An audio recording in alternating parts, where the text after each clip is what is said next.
Hello, hello, and hello. I am here because I need to have a little talk with you. My name is Lauren Michaels Harris, and I'm here to personally invite you to come in and experience a 90-minute free preview of my latest work. I don't want to just say it's a program but it's the culmination of my latest work. And I call it P3, Purpose, Patience, and Passion. Have you ever been in the position where you know something through and through 1,000% with no proof? What about this one? When you found yourself at that fork in the road of your journey, and to the left and to the right are two different opportunities, but you can feel some of everything, good, bad, and everything in between. But you stayed stuck. It didn't take either. It belongs to all of us simply because we are. So join me, won't you, for this 90-minute free preview of P3, the Journey series. Just come in and check it out. Come in and be a part of the conversation. Let's heal. Let's learn. Let's go. See you inside. Click the button.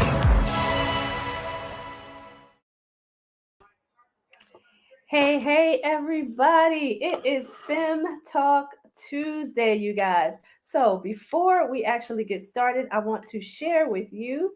You saw that wonderful commercial. That was Mr. Lauren Michaels Harris. You can go over to laurenmichaelsharris.com. Join us this Saturday for P3, you guys. Sign up today at laurenmichaelsharris.com. All right, you guys, we got a special show for you today. We are talking about the difference between family and kin, you guys, and we got some very important guests on the show today, people that are very important to us in our lives here on FEM Talk. We're going to share a little bit with you. First, we're going to get into hot topics. So we're going to let the ladies of FEM Talk come on in, and we're going to talk about these hot topics. Here we go. We've got Melissa, girl bossed up.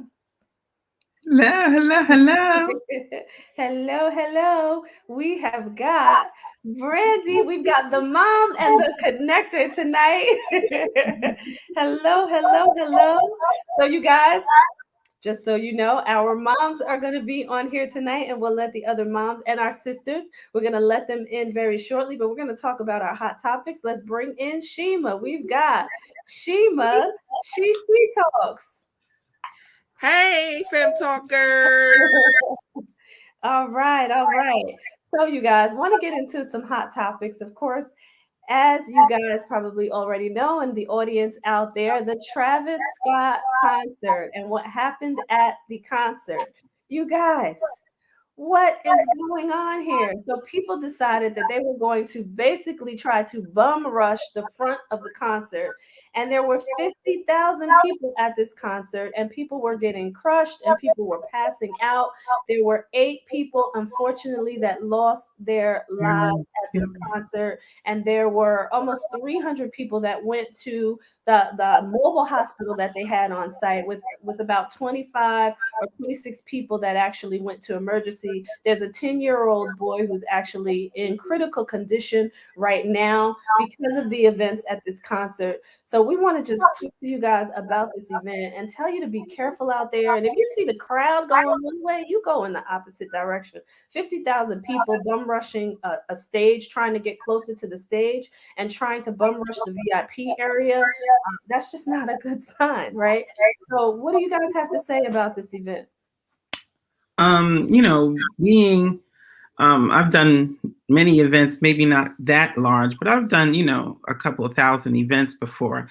And it's clearly the responsibility of the promoters and the producers of the event to ensure that the security was in place. Yes. A lot of people, I do commend Travis Scott and Drake for stepping up and really helping the victims and those that unfortunately lost their lives. Yeah. But, I find it hard. Even, they were saying some of the things he was singing about, like turn up and all that kind of stuff. I mean, that's what happens at concerts. I mean, if any of us has been to a concert, that's what they always tell you to do. Yeah. The control of a crowd is clearly on the grounds are responsible for that. So whoever, the space they had it in and the people that are responsible for the concert, security is under them. So I'm just baffled that they would have let that happen. Yeah. And it seems like they're trying to put, the ownership of this on Travis Scott when, there was a promoter for this That's right. event as well, who also needs to take some responsibility Yeah. for their lack of addressing people's concerns and, the yelling and people screaming out for help. That's what they needed to address. And I did hear today that Travis Scott has offered to pay for the funerals of all 8 of the victims who lost their Right. lives. So that's amazing. I actually happened to see a different video on the incident in which somebody actually videoed people like running up the side of the stage saying, "Stop the concert, stop the concert." Somebody's dead down there. Somebody's dead down there. And the dude with the camera just looked at him and went back to filming. Wow. So Yeah. I think that it probably possibly could have been stopped a little bit sooner before so many people were injured. Yeah. But like sometimes you just don't know what's going on. Maybe the camera guy just didn't comprehend what he was being told, because who expects something like that to happen at a concert? But at the same time, people are so eager to get out and everything. To me, a 50,000 person event like that, I don't think an event should be that large. Because 50,000 people is a lot. There were 65,000 people outside cheering on during the NBA finals last year in Milwaukee. Yeah. 65,000 people outside. Yeah. And that was this past summer. An event that large, people should have seats, right? Yeah. And they should be required to sit somewhere in their designated spots and not standing and able to move around and rush, in the crowd like that. They should be seated. Yeah, So I mean, security was definitely lacking, and for 50,000, and they knew 50,000 was going to show up. To not have stanchions, to not have ways for people to walk in, to not even have, even if you stand. I've seen concerts where you stand, but they're still in rows, meaning they've created rows for you to then occupy. Some type of separation. Exactly. Yeah. So I just think it was just poorly executed. And I think the people in charge really should be more accountable, like you said, Tracy. Yeah. Well, don't want to after this, too much. Saying what happened, like, guys, if you go into a concert, that's cool, but don't take your children to large events like this. No. Yeah. That 10-year-old especially not too young. Condition right now. Yeah, the youngest victim was 14 years old. So you definitely don't want to have your young children at a concert like this, and they don't even know how to react or respond to what's actually going on. But I do want to get into our next hot topic. We're here to talk about Aaron Rodgers as well, and what's going on with Aaron Rodgers. So there's so much to this, you guys. I definitely think that this needs to be a separate conversation. But Aaron Rodgers right now is somewhat under fire with the NFL because he is unvaccinated, right? And here we go with the divide of those who are vaccinated and those who are not, and what's happening in the NFL with him. So he's saying that initially he reported that he was immunized, not vaccinated, and that he has been giving information to the NFL along the way, as his journey continues and as he decided to research the vaccination and whether or not it was good for his body. He was giving them reports fully along the way. So now it is said that he is able to go back to a game. November 13th is the day that he pretty much gets cleared to go back and play. He has recovered, or is recovering rather, but he did say that he felt much better 3 days later, and he decided to take his own measures with his doctors, both medicinal and holistic doctors that he is using in combination to take care of his health. And he mentioned some of those practices. I won't go through them here because we're not going to really talk about that tonight, but just the fact that we have this divide on whether or not people should be allowed to take care of their bodies in their own way, vaccinated or not vaccinated, it should be their choice. Yeah. Right? I mean, again, me and choice. And when you decide to be public, meaning you're a public figure on a public team, I do, when you sign these contracts, you're signing something. But my problem with this is the inequity with this situation, because Cam Newton lost his job. Let's be honest. Cam Newton lost his job because he would not get vaccinated. He could have went under the same protocol. He got COVID the same way other players got, and now he's not a quarterback in the NFL. But Aaron Rodgers is a quarterback. In addition to that, my husband just texted me on the Lakers. I forget who this was fined $300,000 because they were not vaccinated. We have the player in is it the Brooklyn Nets? Yes. That again, controversy. He's not vaccinated, so they're not letting him play games. It's the playing field isn't fair. It's just not fair. Aaron Rodgers is, we hate to put it this way, but there's a great divide between white and black. And it's okay for him to say he's inoculated, but then you have these other players who's saying the same thing and they can't play the game. Right. They can't play the game. Yeah, we need to mention Kyrie Irving in that. Kyrie Irving, I'm sorry. That's right. Kyrie Irving. Yeah. As far as Cam Newton goes, honestly, I think the vaccine was a part of it, but he played so poorly while playing for the Patriots. I think they were just looking for an excuse to get rid of him. They could have, but they used that as a basis, and that could be it. Yeah. But right now we don't know. Yeah. And because they've used that as a basis, now the inequity comes into play.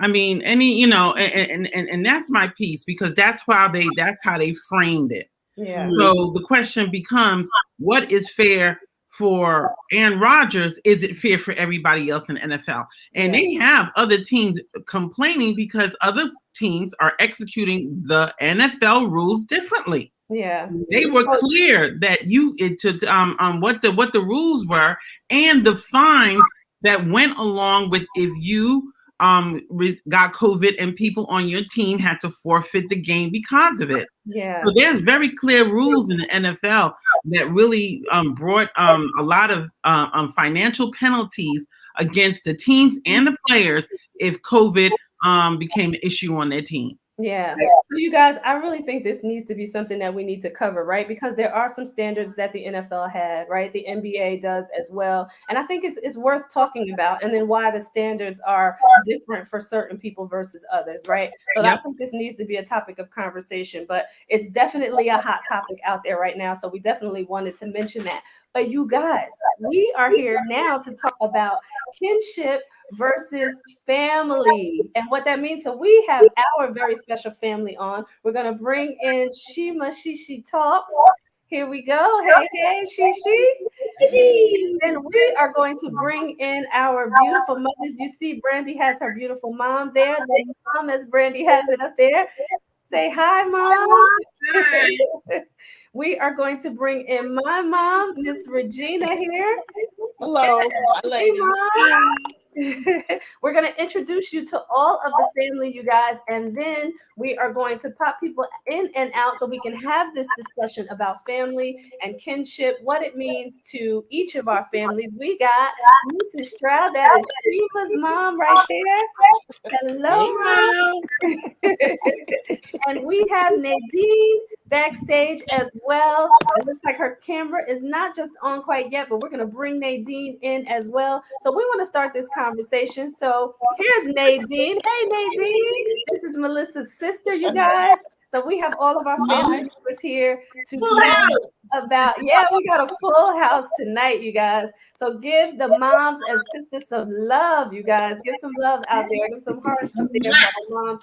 But we just want to talk about what those differences are between kinship and family. And actually, when I went back to take a look at this, right, kinship is actually what's considered the societal family, right? And family is actually what they're calling your spouse and your kids.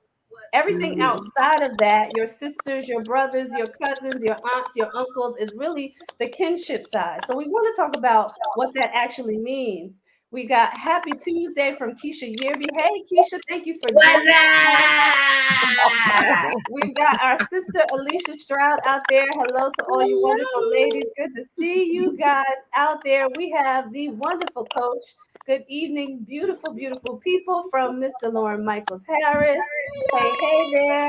All right, you guys. So let's get into it. So first, I'm gonna put everybody backstage. We're gonna talk to Brandy and her mom first. Then we're gonna bring in the other moms. I'm actually gonna do something a little bit different with me and Shima because you guys, we grew up together. So our kinship is our mothers. So we'll come up together, and then we'll have Melissa and Nadine come up together as well. All right. So moms and Nadine, sister, we're gonna put you guys backstage, and then we will bring you back in very shortly. Here we go. Here we go.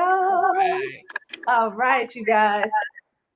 So we want to talk to Brandy and her mom first to see what family versus kinship actually means to you. So talk to us a little bit about, what was happening in your family as you were growing up with your immediate family, and then also your extended family, your kinship, your blood cousins, and then, and aunts and uncles and those, and then also people that you called family that wasn't necessarily your blood relatives. Right. Well, it's actually from reflecting on growing up that I realized like there were a lot of people that I called family that like didn't conduct themselves as such. Mm-hmm. So something that we live by in our household is family are the people that act like it. Mm-hmm. And it helps us keep our heads on straight when we get those people in the family in our kinship, so to speak, that fall back on, but we're family when they know or that you're just being taken advantage of, or if the situation was reversed, nobody would be there for you. This has happened multiple times, and I don't get upset about it anymore because at this point, it's like if it happens, it's because I allowed it to. Now, what solidified my viewpoint on it all was when my mother was diagnosed with stage 3 colon cancer in 2016. There was a point in time that she helped one of her siblings through the process of breast cancer, everything, helped her run back and forth to appointments, was there through the surgeries and everything.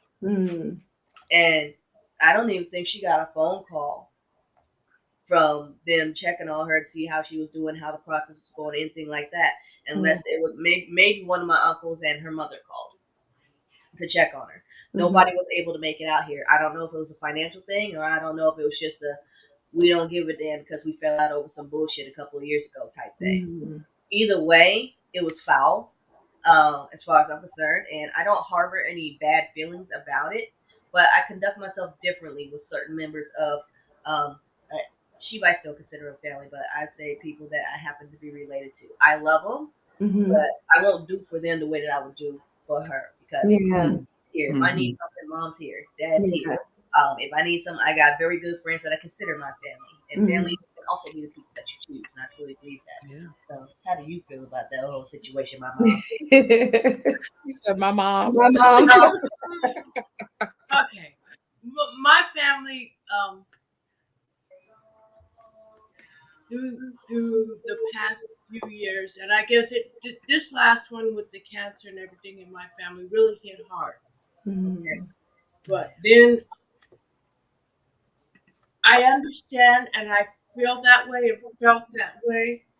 But I have 4 brothers and sisters. I'm the second oldest, and I'm raised by 3 younger brothers and sisters, and it's just hard because I know it's hard when you know you've been raised by the same people. Learning the same things. We were raised by the village. My mother and father divorced when I was 7. My mother had 5 of us. She was 22. She had 5 of us. Stair sex. So, like I said, it's hard when you look at it that way, and you can't. It's hard to understand what happened. Because to me, I look back on it now. My understanding, I guess, is that it's like they never grew up. Yeah, wow. And you know what, too? You said something so key there. First of all, I want to say thank God that you are still here, that you have conquered that cancer. You look beautiful.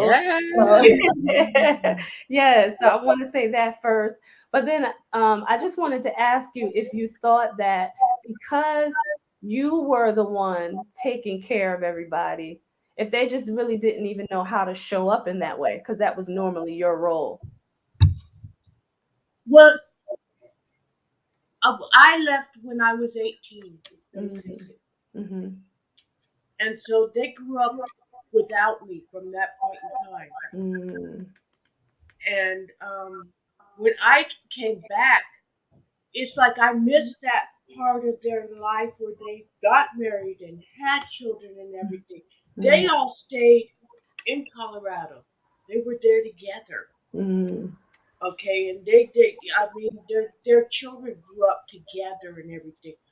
I was in Germany with my husband, raising my own children here and everything. I've gone through 2 marriages and everything, and I was just not there. And it's like when I walk back into their lives after my husband retired from the Air Force and everything, they were young. Mm-hmm. I mean, they were almost younger than almost all their cousins. I was almost the last one to have children. Yeah. You know. So like I said, it was just an accumulation of all of that, and it just, I don't know, it's heartbreaking. The one thing I am happy about is that instilled in my children, I think, what I always wanted. So I can be proud in that. That's They right. won't turn their backs on Yeah. their mother and father. Okay, Yeah. this extends not only what happened to me. This is extended to my mother and my stepfather. Yeah, well, who I really say is my father. Okay, because everybody asks, why do you call him Mr. Hill? Mm-hmm. Mom and Mr. Hill got married when I went to college. Mm-hmm. They'd been together since I was 7 years old. Mm-hmm. But he had 2 girls of his own, and he wanted to make sure they were taken care of before he took on 5 other children. Yeah. Not that he just he did everything that a father could do for us. I mean, he was there. I mean, financially, emotionally. I mean, he was a wonderful father. Mm-hmm. All of us. None of us his, but yeah, he did a wonderful job. That's why I say I don't understand what happened in the end here, but yeah, okay. Yeah, but then that's a perfect example also of the blending of families, and he still treated you well. And you said he was a wonderful father, so still treated you as his family, his daughters, his children. So Right. that's a wonderful story as well. I don't know if the other ladies have any questions before we go on to the other families that we have here, but we appreciate you, the mom, as Brandy says. We Yeah, appreciate you, Brandy's mom, for being here and thanks. sharing your heartfelt story, because I felt that from you. And Yeah. I hope that that connection comes back, that you get reconnected in the way that you want with your siblings. Yep. But the Yeah. one thing I did get out of it, and Brandy, I didn't tell that I had a heartfelt talk with my mother Mm, last night from the last time that I was there visiting her. mm, And it's sad to find out that she's got the same treatment from my brothers and sisters Oh wow. that I have, and that's their mother. mm. Right. When Wow. they don't talk to her, they don't come see her. Not, it's and I look at it and I'm like, wow. Yeah. And I'm all the way here, and they're sitting right there, and my mother and father are struggling to get some simple things done. Mm. Mm, And I called and told her yesterday, I says, I'm just angry about it now. I'm over it. I says, but I says, I will make some plans. I'm going to come back at least 2 or 3 times a year just so I can help you put stuff in storage or clean the house for you or something. yeah. Now, nobody else to come up in there. So like I said, life has a way of making you look at things the way that, look at things the way you should and take care of Yeah. Right. the right things. Yeah. That's right. And, That's right. put things in the right perspective. Like I said, sometimes you have to learn it the hard way, but it all works out in the end. Absolutely. Yeah. I love that. Absolutely. I love Yeah. that. She said Absolutely. that part about putting it in a different perspective for you, teaching you Mm, that, it almost sounds like, don't just because someone does these things to you, you don't have to return the favor. You don't have to be mhm. that person. You Yeah. learn But you also don't have to how to set be a yourself up different, for the foolishness over and over and exactly. over again You either. learn how to Yeah. govern yourself from then on. I You like Yeah. love that. Goldilocks type thing. Even that's good though. That's good. That's good. So, guys, we thank you for being here, the mom, and I know you're going to be there. So, and we'll bring you in at the end to talk, but we want to go to the other families at the moment. So we're going to go to a commercial break, and then we're going to bring in my mom and Sheila's mom and talk about that dynamic. Here we go, you guys.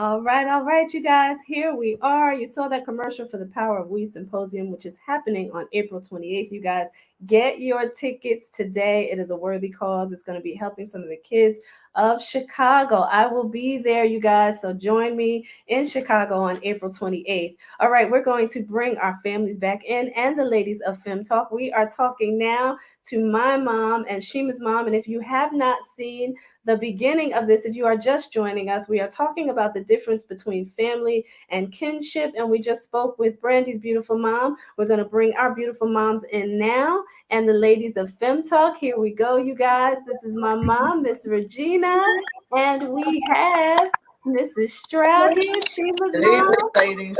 Good evening, good evening. Thank you for joining, you guys. We love you, of course. But I want to get into a little bit of a conversation for us because Shima and I were raised together. We are besties for 50 years, and we are besties because those two beautiful ladies were friends. So, so we got glued together very early on. Her sister that commented here earlier, her sister Alicia used to take care of us while our moms were together and our dads for that matter, who have both passed on, but we love them. But they were friends. So we ended up being friends and we just stayed friends. We love each other, but it's because our families still have love for each other. We still do a lot together, you guys. It is a different dynamic. So I was gonna say, yeah, it really is. And there's a lot that we do a lot of things, barbecues, family functions, birthday parties, if somebody's getting married, whatever that is, everybody gets invited, right? All of our extended family for that matter. So I wanted to ask you guys, mommy and my other mommy over there, I wanted to ask you guys, how that all came about. How did we get such a large extended family? Because it's big. It is. Yeah, it is big. It is. Well, it extends from being friends. That's number one. Me and Jeanette has been friends for many, many years. Mm-hmm. Well, I was being raised by, my mother has 3 sisters. Mm-hmm. So when you have 3 sisters and almost in the same household, you're being raised by all 3. So you're just about saying all of them are your moms. Mm-hmm. Then once I had the 2 children, then that means you had 4 grandmothers. Mm-hmm. So it's extended. When you moved in a building, we all had one building with each other. It's 3 buildings. One of the buildings was all families. Mm-hmm. Once Jeanette moved in to the building, it became compound because all of us in all 3 buildings are family. Yeah. So like the lady said, it takes a community to raise children. Yeah. And we had the help of just about everybody. So everybody's like a mom and a grandmother. Yeah. Mm. It's all, if I could paint the picture for everybody, right? It was like maybe a half a mile radius of this one street where we all lived. Exactly. Right?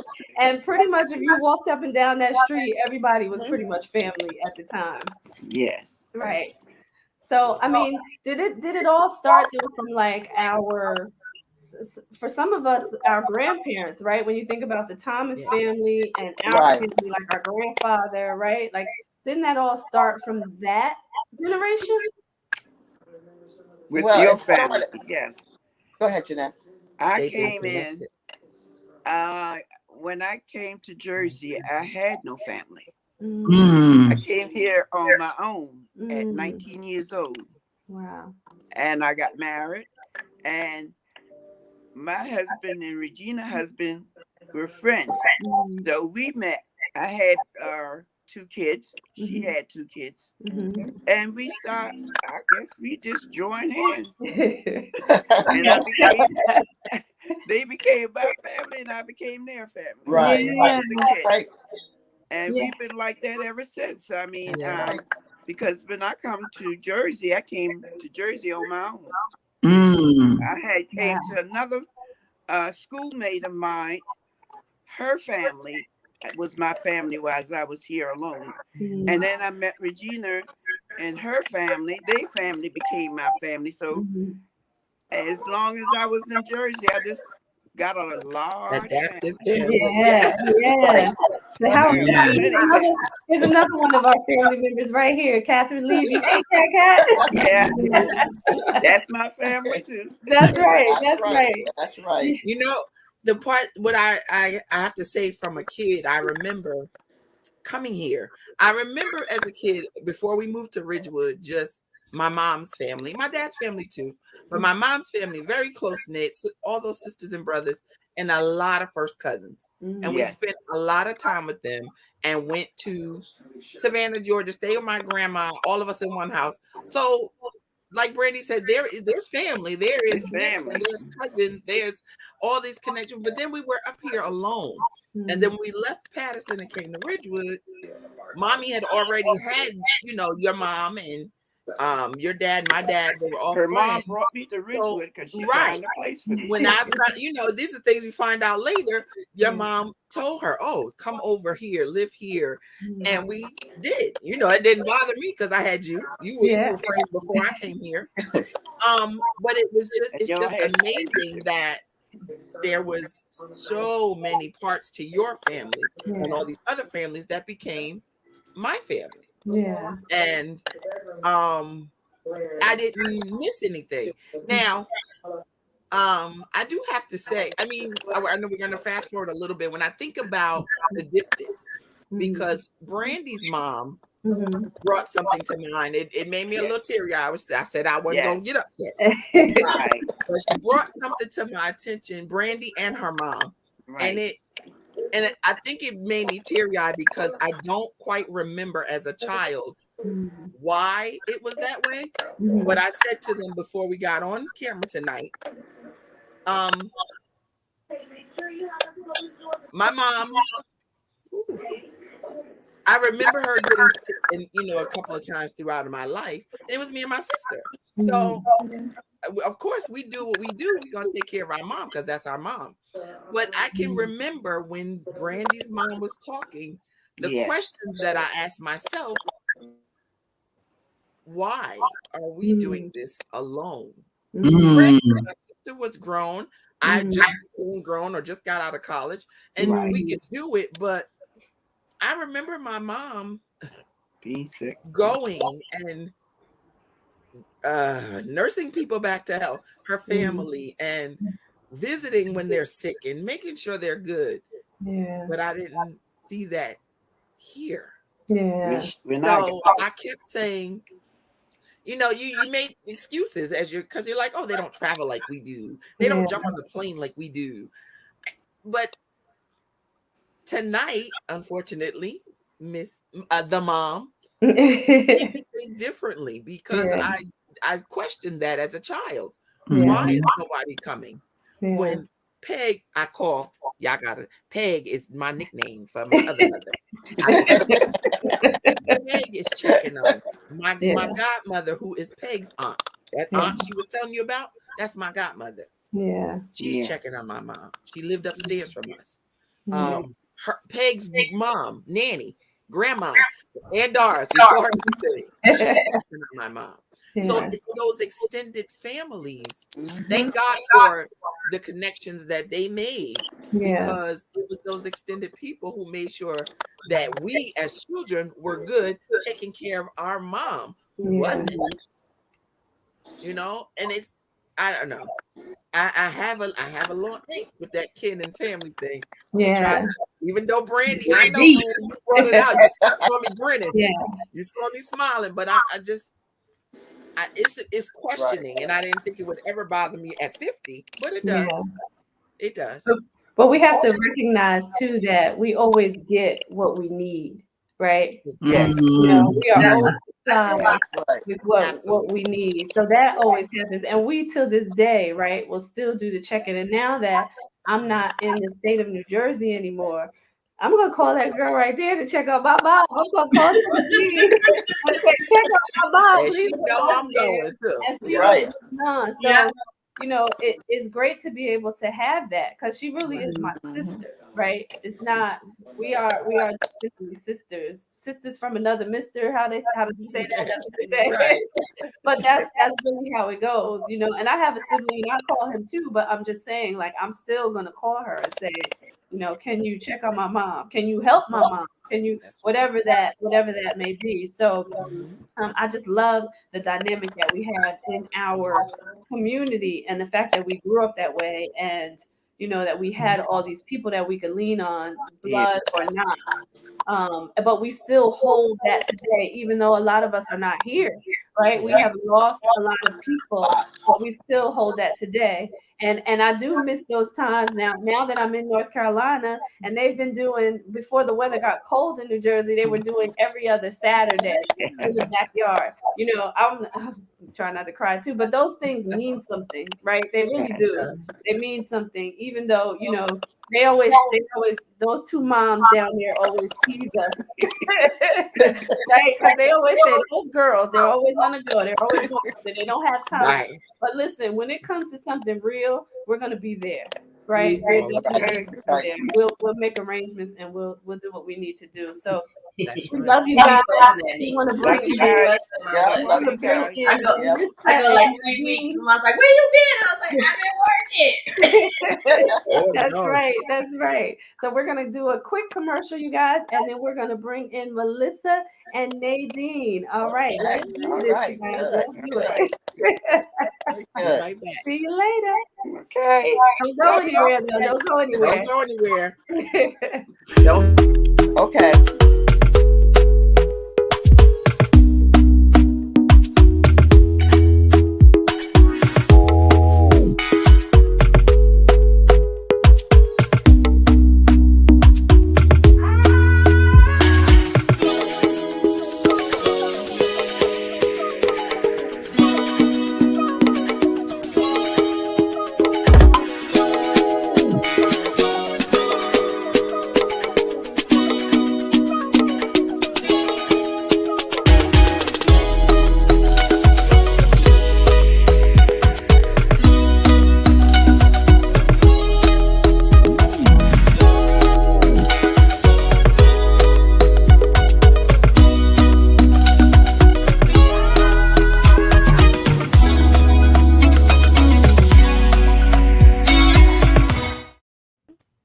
All right, you guys, we are back. And I just wanted to share something with you guys. WeNextShima.com. You guys know how this goes. If you have been following us on FEM Talk, Shima will be going to Nairobi, Kenya in January. So go to WeNextShima.com and donate to the cause, you guys. It is for Women Empowered International, and we want to make sure that we are giving to those beautiful young ladies in Kenya so they can start a business. All right, you guys. So we are going to bring in our sister here, Nadine. Hello, Nadine. Hello, ladies. Hello. So we That's just my sissy. Oh, that's what we have to call. Okay, Sissy. Hey, Sissy. So we just wanted to talk to you guys as well about your family dynamic. So give us, your story and how you guys grew up and what family and kinship actually means to you. You want me to start? Yeah, go ahead. It's interesting because we didn't grow up using the word kin. So for me, kin, as I grew up, was synonymous with family until I just heard your definition a couple of minutes ago. And we did have those kind of relationships with neighbors or friends of my mother's that their children became our cousins. So that did exist. And what's interesting for me in particular, I'm in a sorority, and I consider the women that I was initiated with my sisters as well. And they show up in spaces and places when we really need them. When my mother passed, it was overwhelming the amount of support that they gave us during that time. So I would consider them kin, family. And even I don't know if Melissa shared, but our god sister recently passed, and we're going to her funeral this week. And in my world, she's my family. That's right. We consider, her and her extended family because our parents interacted together, on Saturdays or whenever we were out of line. They were able to discipline us, and we had that village. So I think we experienced similar things growing up. Yeah, I mean, like you said, this is an interesting week to talk about this, because when we heard about our god sister, it was like, that's my sister. What came to me first was when mommy passed. She was the first one there, and stayed with us from the beginning to the end. And it's people like that hold you up, and to the point where not trying to throw no shade, but they showed up more than the family did.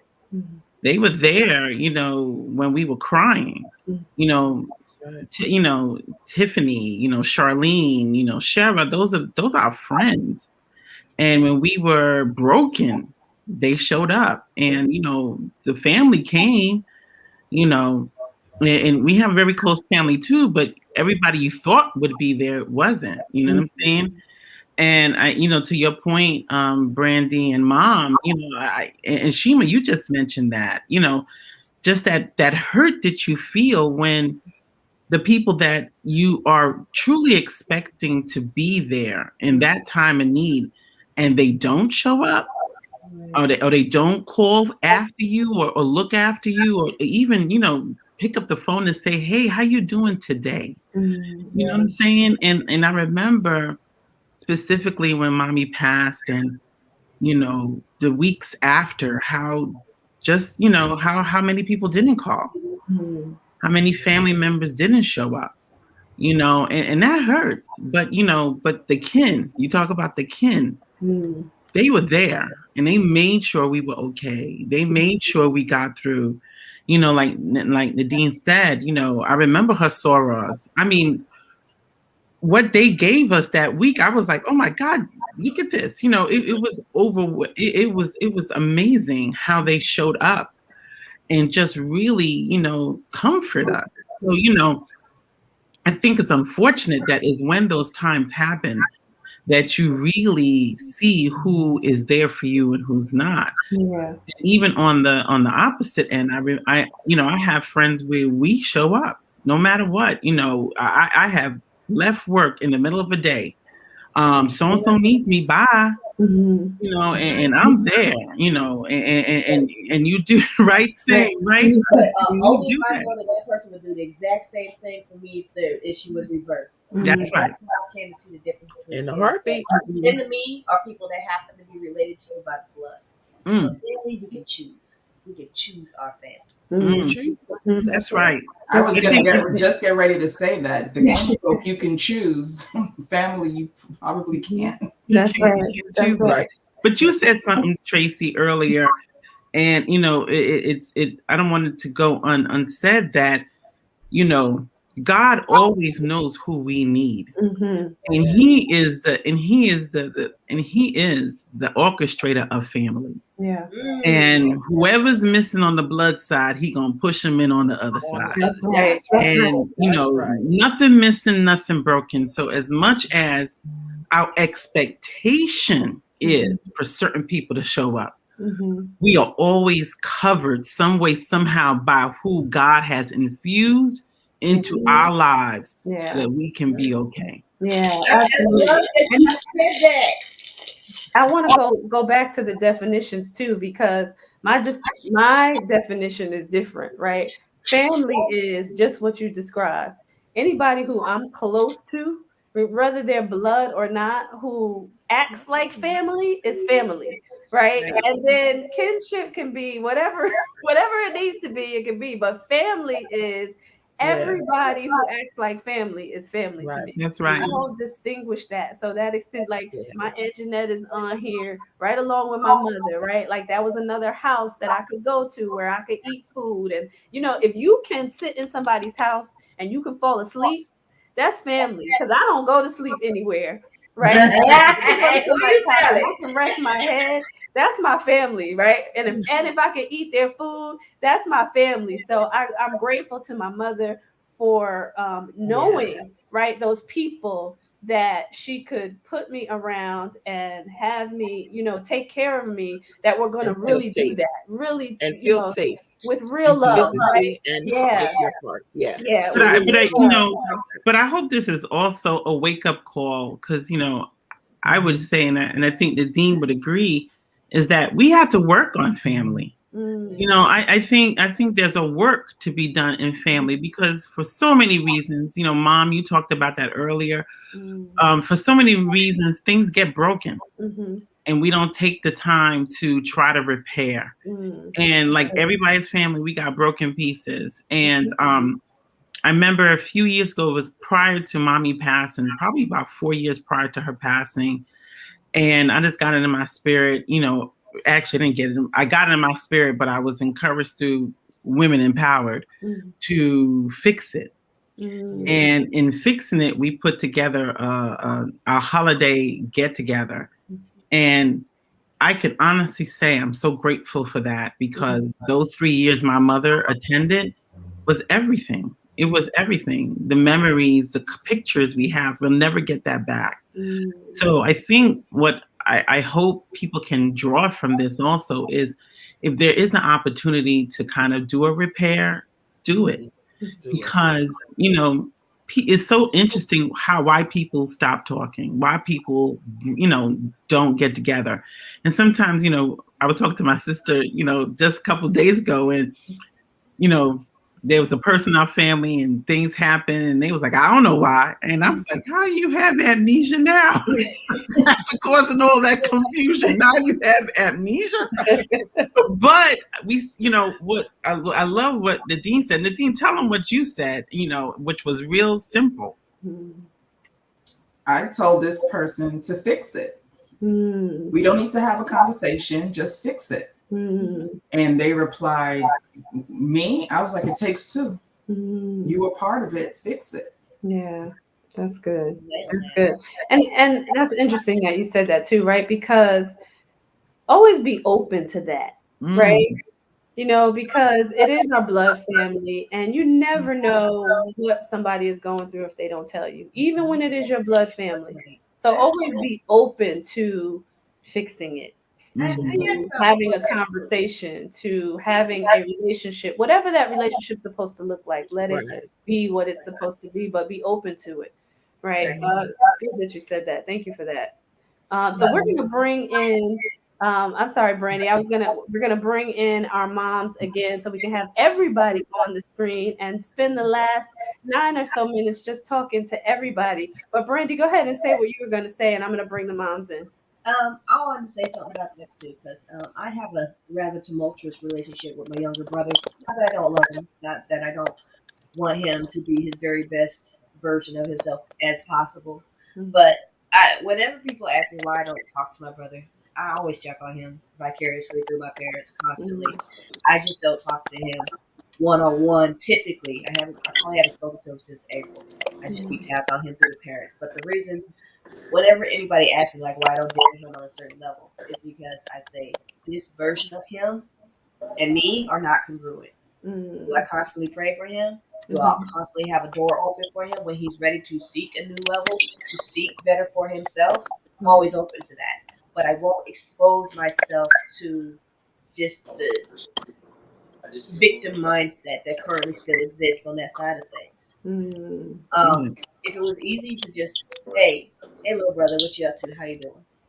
We can't have a simple civil conversation. It turns into, well, this is going horrible, this is going horrible, and I don't want to be involved in a conversation of nothing but negativity, and it's always everybody else, it's never me.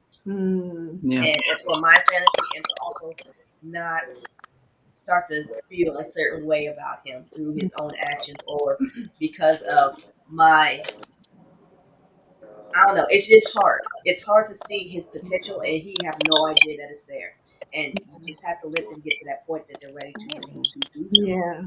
And listen, I want to comment on that, right? Because I want to say that, when they're your siblings in particular, right, you want the best for them. But what you feel like is best for them, they may not feel the same way. And you have to be able to accept that. You have to be able to accept that, right? I mean, I have a younger brother too, right? And I don't necessarily think that he does everything right. I love him dearly. I would not trade him for the world. But what I want for him is not necessarily what he's going to want for himself. So I just wanted to say that because I understand where you're coming from there. But we have to be able to accept that and let them be who they are and just love them. Right. Because our way is not the right way for somebody else. And I hear mom saying that, like, that's right. The mothers, y'all have a way of seeing the love in all the children. And as siblings, we don't always see it the way the parents see it. So I hear mom over there. That's right. Because they love their children in spite of what happens or doesn't happen. And listen, the moms are the fixers. Me and my brother are not on the same page either. And my mother doesn't take the sides. If I say something about him, she'll say, no, you got to work it out with him. If he says something about me, she'll say, no, you got to work it out with her. But I would like for her to get in the middle, to be the mediator. But I'm like Brandy. I leave it alone because sometimes it can be toxic. So I just leave it alone. Heavy. I love him. Don't get me wrong. I love him. I know he's my brother and I love him.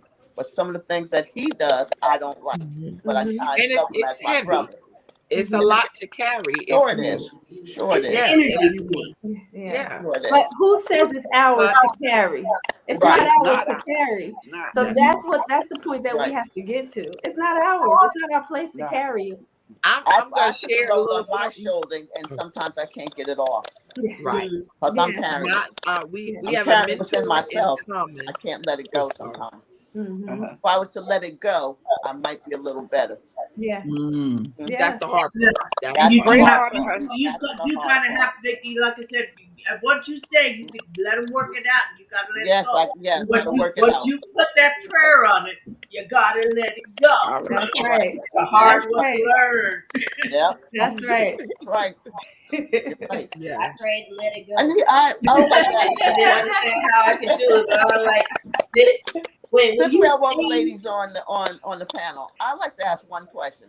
Do you think the values of family is getting too far out there where people don't eat enough? We used to eat together every night.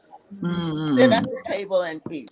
Kids would tell us what's wrong or what they did for the day if they didn't like it at school, or have a discussion at home. If you didn't like something at home, we were able to sit down and discuss it. Now we're at a point where no one sits down and eats together, not even on a Sunday. And I think there is the family value right there. Right. I agree. We're not teaching the kids family value from the beginning, because you got one sitting over here eating at a TV tray, or they're in their room playing a game with the food in the bedroom. We were never allowed to take food in the bedroom. What are you telling? I can tell you. There's too much technology these kids have access to. When you are at the table, put the phones and tablets down. I was just have to tell my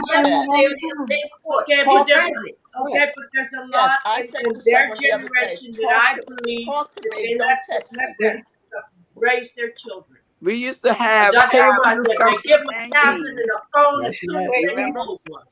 That's Yeah, ridiculous. we did. Yes. We used to have table Yes. And they discussions. sit there at the Discussions table, and Table games. discussion. Even when eating Tracy and come Yeah, home, we everybody's sit at the texting. table. Wait, everybody's talking at one time, you guys. Okay. Well, wait, you heard Mama. She said we used to have table discussion. Even Tracy was over there. Yes, it was. We sit at that table, we eat, we talk, we That's right. explain everything. We Yeah. sit to the Right. table. I don't care how many friends come over. I'll be sitting right there with That's right.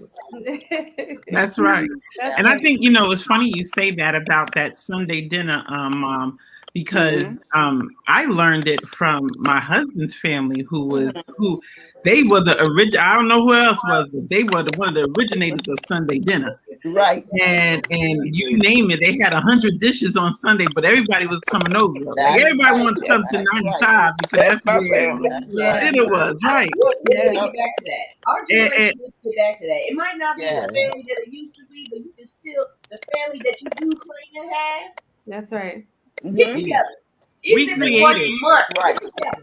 That's Yeah. right. And that's what I was saying. That was why it was so important when we started doing that, even for the holiday. We knew it was hard for every Sunday to still happen. But when you pick out those certain times of the year now, like I know, Shima, you and your family do your family, reunions every year. Yes, Those things are important. And I think that's right. the kind of thing. Easter. We do a lot. We do a lot.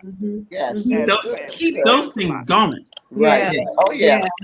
And it Yeah, gives so you at it keeps you minimum. looking forward to the next thing. Like it, Yeah. it fuels your spirit to the next time. Yeah. On those times when family is not the best and it's rocky. Mhm. You have this coming up. It's something to look forward to, and then it lingers after it happens. So you have this euphoric feeling of, oh, that was really good. I can't wait till the next time. Right. Right. And the last thing I'll say about that, is because what we want to create is a legacy. And if we're doing it, I know for us, myself, Nadine, Roxana, we try to get all of our kids together. Mhm. When we get them together, like this time, like this Christmas, they're planning it, because they watched us plan it. But what I love about that is that now they're going to start their own, continuing the legacy, continuing that family bond where them as cousins can still, and now the wives and the boyfriends and the girlfriends, they could all now create their own new family unit that now supports each other also. Right. Yeah. Absolutely. Keep it And that's going. the hope too, that you hope that the kids will carry that on, right? Yes. That they will get used to it and say, all right, this is what we're going to do in our family too, to create some structure, but to also have communication and relationship, like real relationship. Absolutely. So you guys, it is that time already. Like, we want to thank the moms and sissies for being here with us tonight. We appreciate all of you, everybody out there for joining. Mr. Lauren Michaels Harris, Keisha Yearby, Alicia Stroud, Catherine Levy. Thank you guys for coming on. Everybody, we appreciate you. See us again next Tuesday evening here on FEM Talk, you guys. And listen, you guys, get your merch today. We want to just put that out there as well. Oh, yeah. We have FEM Talk glasses, you guys. How exciting. Wine goblets for you. Here they are, your FEM Talk goblets. You can get those, you guys, at femtalkmerch.com. We're going to put that up there as well. Don't forget to get your glasses and have a drink with us on Tuesday evenings at 8:30 p.m. Eastern Standard Time on E60. I can't even say it tonight. E3 you guys on Amazon Fire Stick, Roku, Apple TV, Android TV, here on the Facebook show page and the E360 TV app. And we are out. Take care, everyone.